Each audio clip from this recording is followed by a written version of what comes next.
Bonjour chers auditeurs, bienvenue dans votre rendez-vous dominical avec l'histoire, l'historien du dimanche. Prenez un bon café, installez-vous confortablement, car aujourd'hui, on va plonger dans une de ces sagas qui ont façonné notre continent, une histoire de rois, de chevaliers, de peuples et de destin. J'ai nommé, bien sûr, la guerre de 100 ans. Un nom qui sonne comme un titre de film épique, n'est-ce pas? La guerre de 100 ans. Mais 100 ans, ce n'est qu'un chiffre. Ce qui nous intéresse, c'est ce qu'il y a derrière ce chiffre. 116 années de conflits par intermittence, de bouleversements profonds, de gloire et de misère, entre deux nations en pleine construction, la France et l'Angleterre. Alors, attachez vos ceintures, car nous allons remonter le temps, très loin. Pour comprendre cette longue et complexe histoire, il faut remonter un peu. Imaginez deux familles royales qui s'entremêlent, se marient, se disputent. C'est l'héritage lointain de Guillaume le Conquérant, duc de Normandie devenu roi d'Angleterre. Cela fait des siècles que les rois d'Angleterre sont des vassaux du roi de France pour leurs possessions continentales, comme la riche Aquitaine. C'est déjà une situation tendue, une épine dans le pied de la monarchie française. Le drame commence vraiment en 1328, en France. La lignée directe des Capétiens s'éteint. Plus d'héritiers mâles, c'est la crise de succession. Deux prétendants principaux se présentent. D'un côté, Philippe VI de Valois, cousin du dernier roi, soutenu par la noblesse française. De l'autre, Édouard III d'Angleterre, le neveu du roi défunt, par sa mère Isabelle, fille du roi de France Philippe IV le Bel. Édouard se dit, « Moi aussi, je peux être roi de France. » Mais voilà, la France invoque la loi salique, une vieille coutume franque, pour dire, « Non, le royaume de France ne se transmet pas par les femmes. » Une loi bien pratique pour écarter un prétendant anglais. Philippe VI monte donc sur le trône. Édouard III, furieux, jure allégeance du bout des lèvres pour l'Aquitaine, mais la rancœur est profonde. Et comme si ça ne suffisait pas, on ajoute la Flandre. Une région prospère, grande productrice de laine, mais qui dépend économiquement de l'Angleterre. Les tensions politiques y sont constantes. Édouard III y voit une occasion de déstabiliser son rival et, en 1337, il ose l'impensable. Il revendique officiellement la couronne de France et déclare la guerre. La cocotte minute était prête à exploser, et elle explose. Les premières décennies, mes amis, c'est une douche froide pour la France.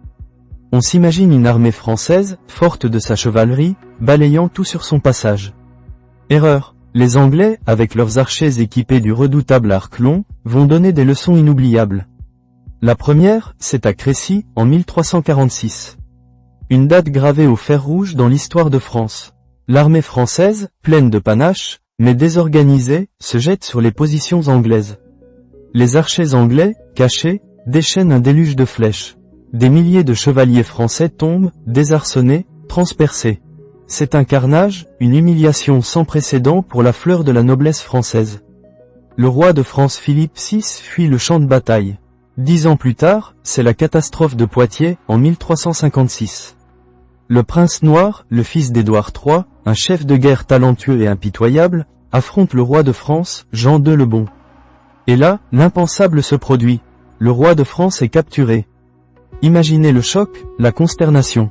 Le roi est emmené prisonnier en Angleterre, et il faudra une rançon colossale pour le libérer, plongeant le royaume dans une misère encore plus grande.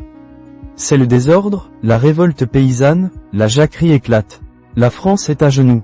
Et puis, il y a la prise de Calais, assiégée pendant 1 an, devenue anglaise pour des siècles. Comment la puissante France pouvait-elle être à ce point dominée? C'était un mélange d'archaïsme militaire, d'une chevalerie trop confiante et désorganisée face à des Anglais plus pragmatiques, plus disciplinés, et dotés d'une arme révolutionnaire, le fameux arc long. Mais l'histoire n'est jamais simple, et un vent nouveau soufflait parfois sur la France. Après ces désastres, entrent en scène deux figures clés. Charles V, dit le Sage, qui devient roi en 1364, et son fidèle connétable, Bertrand du Guesclin, le « dogue de Brocéliande ». Ces deux-là, ils ont compris quelque chose, il ne faut plus affronter les Anglais en bataille rangée. Fini les charges suicidaires, place à une guerre d'usure, de harcèlement, de siège. Du Guesclin, un Breton sans grande fortune, mais un stratège rusé et courageux, va mener une reconquête méthodique. Il évite les grandes batailles, préfère les escarmouches, les guérillas. Il récupère les places fortes une par une. Charles V, lui, réorganise l'administration, les finances, renforce la marine. Petit à petit, avec une patience d'orfèvre, on grignote le terrain. À la fin de son règne, en 1380, la France a récupéré presque toutes ses terres, hormis Calais et quelques ports. La flamme de l'espoir renaît. Puis, patatras, un nouveau coup du sort s'abat sur la France. Le roi Charles VI, successeur de Charles V, est pris de crises de folie intermittentes. Le royaume est plongé dans le chaos. Les grands princes se déchirent pour le pouvoir. C'est la terrible querelle entre les Armagnacs et les Bourguignons, une véritable guerre civile qui affaiblit la France de l'intérieur. Et qui en profite? Un certain Henri V d'Angleterre, jeune roi ambitieux et brillant militaire. Il voit là une occasion en or de relancer la guerre et de faire valoir ses droits sur la couronne de France. C'est à Agincourt, 1415. 59 ans après Poitiers, l'histoire se répète, empire. L'armée française, encore une fois, est mal commandée, surconfiante et embourbée dans un champ gras.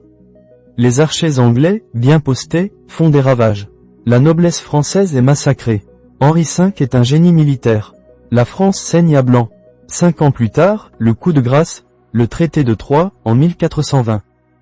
Une humiliation nationale. Charles VI, le roi fou, signe un traité qui déshérite son propre fils, le dauphin Charles, au profit d'Henri V d'Angleterre. Henri V doit épouser Catherine de France, la fille de Charles VI, et leurs enfants hériteront des 2 couronnes. Henri V devient donc régent et héritier du trône de France. C'est simple. La France n'existe plus en tant qu'État souverain, elle est vouée à devenir anglaise. La France n'était plus qu'une ombre d'elle-même, découpée, occupée, et son dauphin, le futur Charles VII, est renié. C'est là qu'intervient l'improbable, le miracle, la figure la plus extraordinaire de cette guerre, une jeune bergère de Don Rémy, Jeanne. Elle a des voix, des visions qui lui disent de « bouter les Anglais hors de France » et de faire sacrer le dauphin à Reims. À 20 ans à peine, elle convainc le dauphin, Charles VII, et la cour. Un pari fou, une foi inébranlable. Le siège d'Orléans, 1429. La ville, clé stratégique, est sur le point de tomber aux mains des Anglais. Jeanne arrive, galvanise les troupes françaises, met le feu aux poudres. Contre toute attente, les Anglais sont forcés de lever le siège. C'est le point de bascule. La légende de Jeanne d'Arc est née, et avec elle, un sursaut d'espoir inouï pour la France. Après Orléans, la chevauchée fantastique de Jeanne mène le dauphin à Reims, la ville du sacre des rois de France. Le 17 juillet 1429, Charles VII est couronné roi, légitimé aux yeux de tous. Le message est clair, la France a un roi, et ce roi n'est pas anglais. Jeanne d'Arc, une étoile filante, mais quelle étoile? Elle est malheureusement capturée par les Bourguignons, vendue aux Anglais, jugée pour hérésie et brûlée vive à Rouen en 1431. Une fin tragique, mais son sacrifice a déjà semé les graines de la victoire. Après Jeanne, la guerre continue, mais la dynamique a changé. Charles VII, que l'on appelait par dérision le « petit roi de Bourges », se révèle être un souverain persévérant. Il met en place des réformes cruciales. Une armée permanente, équipée de l'artillerie, de ces canons qui vont définitivement sonner le glas de la chevalerie médiévale. Fini les preux chevaliers isolés, place à une armée professionnelle. Les Français reprennent Paris en 1436. Les alliés de l'Angleterre, les Bourguignons, finissent par changer de camp.